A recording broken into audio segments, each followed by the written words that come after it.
Radhe Radhe friends, कैसे हैं आप सभी। उम्मीद करते हैं कि आप सभी बहुत ही अच्छे होंगे। फ्रेंड्स, जैसा कि हम सभी जानते हैं कि हरतालिका तीज का व्रत नज़दीक आ रहा है। ज़्यादातर महिलाएं इस व्रत को रखती हैं और इस व्रत को रखकर भगवान शिव और माता पार्वती का पूजन करते हुए उनसे अपने सुखी जीवन की कामना करती हैं। फ्रेंड्स, यह व्रत भादो मास की शुक्ल पक्ष की तृतीया तिथि के दिन रखा जाता है। ऐसा कहा जाता है कि भादो मास की शुक्ल पक्ष की तृतीया तिथि को यदि हम भगवान शिव और माता पार्वती का पूजन करते हैं तो इससे हमें उनकी विशेष कृपा प्राप्त होती है। फ्रेंड्स, इस दिन भगवान शिव और माता पार्वती के पूजन का विशेष महत्व होता है। फ्रेंड्स, हिंदू धर्म में हरतालिका तीज व्रत का बहुत ही विशेष महत्व है। इसके विषय में ऐसा कहा जाता है कि हरतालिका तीज का यह व्रत सबसे पहले माता पार्वती ने भगवान शंकर को पति के रूप में पाने के लिए किया था। उसके बाद ही भगवान शंकर ने उन्हें पत्नी के रूप में स्वीकार किया था। फ्रेंड्स, तभी से यह व्रत चला आ रहा है। हरतालिका तीज का यह व्रत निराहार और निर्जला किया जाता है। हरतालिका तीज का यह व्रत कुमारी कन्याएं और सौभाग्यवती स्त्रियां करती हैं।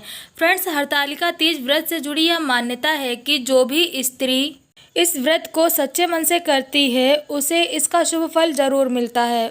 उसका सौभाग्य जाग उठता है और उसके जीवन में जो भी विपत्तियां होती हैं या आने वाली होती है वे सभी विपत्तियां उसके जीवन से दूर हो जाती हैं और उसका जीवन सुखमय होता है। फ्रेंड्स, यदि हम बात करें इस व्रत की तिथि की तो इस बार मतलब सन 2022 में पंचांग के अनुसार यदि हम देखते हैं तो भादो माह के शुक्ल पक्ष की तृतीया तिथि इस बार 29 अगस्त दिन सोमवार को दोपहर 3:20 से शुरू हो रही है।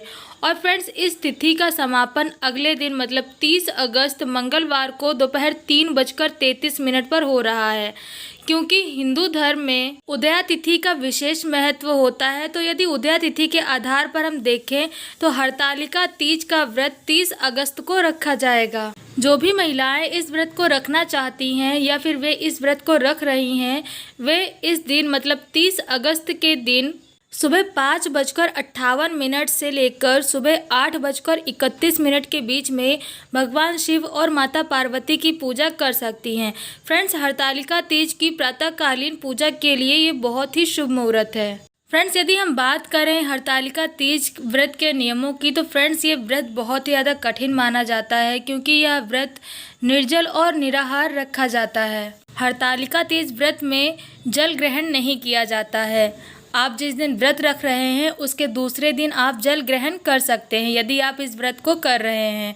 फ्रेंड्स, इसके अलावा अगर आप एक बार इस व्रत को उठा लेते हैं मतलब एक बार इस व्रत को रखना शुरू कर देते हैं तो उसके बाद फिर हर साल आपको इस व्रत को रखना पड़ेगा। इस व्रत को एक बार प्रारंभ करके बीच में छोड़ा नहीं जाता है। ऐसा कहा जाता है कि एक बार जो भी स्त्री इस व्रत को रखना प्रारंभ करती है वह आजीवन इस व्रत को रखती है, वह बीच में बिल्कुल भी छोड़ नहीं सकती। जो भी स्त्री एक बार इस व्रत को प्रारंभ करती है फिर उसे प्रत्येक वर्ष इस व्रत को पूरी निष्ठा व भक्ति के साथ पूरे विधि विधान से करना चाहिए, तभी उसको इसका शुभ फल मिलता है। फ्रेंड्स, इसके अलावा जो भी स्त्रियां हरतालिका तीज का व्रत रख रही हैं तो वे इस बात का ध्यान रखें कि वे रात को बिल्कुल भी सोए नहीं, क्योंकि फ्रेंड्स हरतालिका तीज व्रत के दिन रात्रि में जागरण किया जाता है। आप यदि इस व्रत को कर रही हैं तो आपको रात में भजन कीर्तन करना चाहिए। इसके अलावा जैसा कि मैंने आपको पहले ही बताया कि एक बार यदि आप हरतालिका तीज का व्रत रखना प्रारंभ करती हैं तो उसके बाद फिर प्रत्येक वर्ष आपको पूरे विधि विधान के साथ इस व्रत को रखना होता है, क्योंकि हरतालिका तीज का यह व्रत बीच में बिल्कुल भी छोड़ा नहीं जाता है। एक बार यदि आपने प्रारंभ कर दिया इस व्रत को रखना तो फिर आजीवन आपको इस व्रत को रखना पड़ता है। लेकिन फ्रेंड्स, हमारी ज़िंदगी हमेशा एक जैसी नहीं होती है और ना ही हमारा शरीर एक जैसा होता है, क्योंकि यह व्रत बहुत ही कठिन है।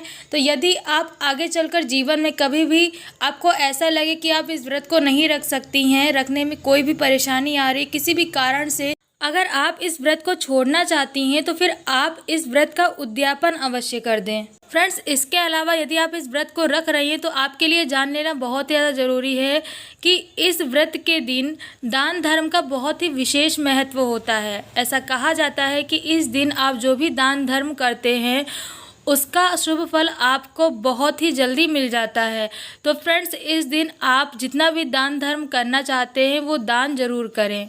दान देने में बिल्कुल भी संकोच ना करें, खास करके 16 श्रृंगार की वस्तुएं अवश्य दान करें। फ्रेंड्स, ये तो बात हो गई नियमों की, लेकिन अगर हम बात करें पूजन विधि की तो फ्रेंड्स, हरतालिका तीज पर माता पार्वती और भगवान शंकर जी की विधि विधान से पूजा की जाती है। हरतालिका तीज की पूजा प्रदोष काल में की जाती है। सूर्यास्त के बाद 3 मुहूर्त ऐसे होते हैं जिन्हें प्रदोष काल कहा जाता है। फ्रेंड्स, प्रदोष काल उस समय को कहते हैं जब दिन और रात आपस में मिल रहे होते हैं। दिन और रात के मिलन के समय को ही हम प्रदोष काल कहते हैं। हरतालिका तीज की पूजा करने के लिए फ्रेंड्स, ऐसा कहा जाता है कि जो भी स्त्रियां इस व्रत को रख रही हैं वे भगवान शिव, माता पार्वती और भगवान गणेश की प्रतिमा बालू, रेत व काली मिट्टी से अवश्य बनाएं और उन्हीं प्रतिमाओं का पूजन करें। लेकिन फ्रेंड्स, अगर आप प्रतिमा बनाने में असमर्थ हैं तो आप प्रतिमा के स्थान पर उनके फोटो का भी उपयोग कर सकते हैं। प्रतिमा बनाने के पश्चात पूजा स्थल को फूलों से सजाकर एक चौकी रखें। उस चौकी पर केले के पत्ते रखकर भगवान शंकर, माता पार्वती और भगवान गणेश की प्रतिमा को स्थापित करना चाहिए। प्रतिमा की स्थापना करने के पश्चात सभी देवी देवताओं का आवाहन करते हुए भगवान शिव, माता पार्वती और भगवान गणेश का नाम लेते हुए व व्रत का संकल्प करते हुए पूजन प्रारंभ करना चाहिए। इसके पश्चात सुहाग के पिटारे में सुहाग की सभी वस्तुओं को रखकर, 16 श्रृंगार की सभी वस्तुओं को रखकर माता पार्वती को चढ़ाना चाहिए। माता पार्वती को सुहाग की वस्तुएं अर्पित करना यह इस व्रत की मुख्य परंपरा है और आवश्यक विधि है, क्योंकि फ्रेंड्स, यदि आप इस विधि को नहीं करते हैं तो फिर आपकी पूजन विधि अधूरी रह जाती है। माता पार्वती को 16 श्रृंगार की वस्तुएं अर्पित करने के पश्चात भगवान शिव को वस्त्र अर्पित किए जाते हैं।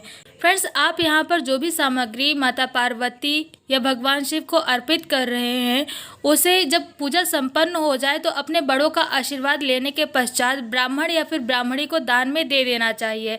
ऐसा करने से आपको इसका विशेष फल मिलता है और आपकी पूजन विधि भी पूर्ण होती है, क्योंकि फ्रेंड्स, जैसा मैंने पहले ही बताया था कि इस व्रत में दान का विशेष महत्व होता है। बिना दान धर्म के इस व्रत की पूजा संपूर्ण नहीं होती है। माता पार्वती को श्रृंगार की वस्तुएं व भगवान शिव को वस्त्र इत्यादि अर्पित करने के पश्चात आपको हरतालिका तीज व्रत की कथा सुननी चाहिए और इसके बाद रात्रि भर जागरण करना चाहिए। जागरण करने के पश्चात सुबह होते ही आरती करनी चाहिए। माता पार्वती और भगवान शिव की पूजा अर्चना करके, आरती करके उनसे अपने सुखी जीवन की कामना करनी चाहिए और उसके पश्चात अपने से बड़ों का आशीर्वाद लेकर जो भी वस्तु आपने दान के लिए रखी थी उस वस्तु का दान करने के पश्चात आपको अपने व्रत को खोलना चाहिए। फ्रेंड्स, हरतालिका तीज व्रत का बहुत ही विशेष महत्व है। इस व्रत के विषय में ऐसा कहा गया है कि जो भी स्त्री इस व्रत को पूरी श्रद्धा व भक्ति के साथ संपूर्ण करती है उस स्त्री का सौभाग्य हमेशा बना रहता है और उसके जीवन में हमेशा खुशहाली बनी रहती है। अगर आप भी इस व्रत को रखना चाहती हैं तो ज़रूर रखें, लेकिन इस व्रत को रखते समय ध्यान रखें कि इसमें बताए गए नियमों का पालन अवश्य करें और साथ ही जब भी इस व्रत को रखें तो पूरी भक्ति व श्रद्धा के साथ रखें। इस व्रत पर विश्वास करके इस व्रत को रखना प्रारंभ करें और जब भी व्रत रखें तो पूरे साफ मन के साथ रखें। उस दिन अपने मन में किसी के भी प्रति कुछ भी कुविचार न लेकर के आएँ, क्योंकि यदि आप ऐसा नहीं करेंगे तो फिर आपका व्रत पूर्ण नहीं होगा, आपका व्रत अधूरा रह जाएगा, आपका व्रत खंडित हो जाएगा। तो इसलिए पूरी सावधानी के साथ इस व्रत को रखें, आपकी सभी मनोकामनाएं अवश्य पूरी होंगी। तो फ्रेंड्स, उम्मीद करती हूँ कि वीडियो में दी गई जानकारी आपको पसंद आई होगी। वीडियो में दी गई जानकारी कैसी लगी कमेंट करके ज़रूर बताएँ। फ्रेंड्स, वीडियो अगर पसंद आया हो तो वीडियो को ज़्यादा से ज़्यादा लोगों तक शेयर करके चैनल को सपोर्ट ज़रूर करें और अगर आप इसी तरीके की जानकारी भरी वीडियोस देखना चाहते हैं तो चैनल को सब्सक्राइब करके बेल आइकन को ऑल प्लेट ज़रूर कर दें, क्योंकि फ्रेंड्स यहाँ पर इस चैनल पर आपको इस तरीके की जानकारी भरी वीडियो रेगुलर मिलती रहती हैं। तो फ्रेंड्स, आज की वीडियो में बस इतना ही। मिलते हैं नेक्स्ट वीडियो में एक नए टॉपिक के साथ।